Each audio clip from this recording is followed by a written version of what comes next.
Welcome back to the Venom Workshop. So today what I'm going to show you to do is we're going to do an idle adjust on this X22R. I just cleaned a bunch of old gas out of it and finally got it running right.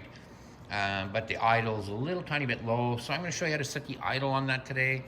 So we're going to come around here to the right hand side of the bike or the passenger side.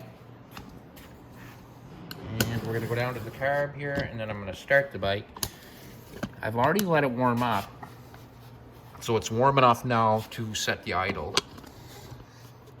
So we're just going to come down here, and I'll put my camera right there. Okay, so now if you look at the carb right here, right all the way inside here, you'll see a screw right in the center there, all the way in.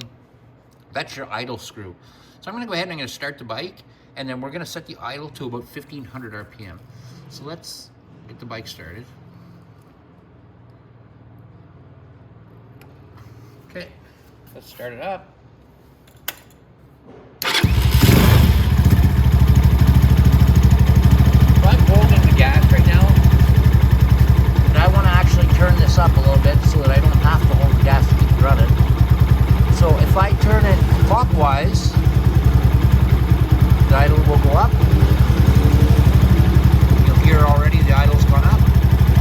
And if I turn it counterclockwise, it'll bring the idle down. But I want it to go up a bit. I want it to be about 1500. So right about there, see it's sitting just hovering at 1500. That's where I want the idle to be. And that's the perfect idle for this motorcycle.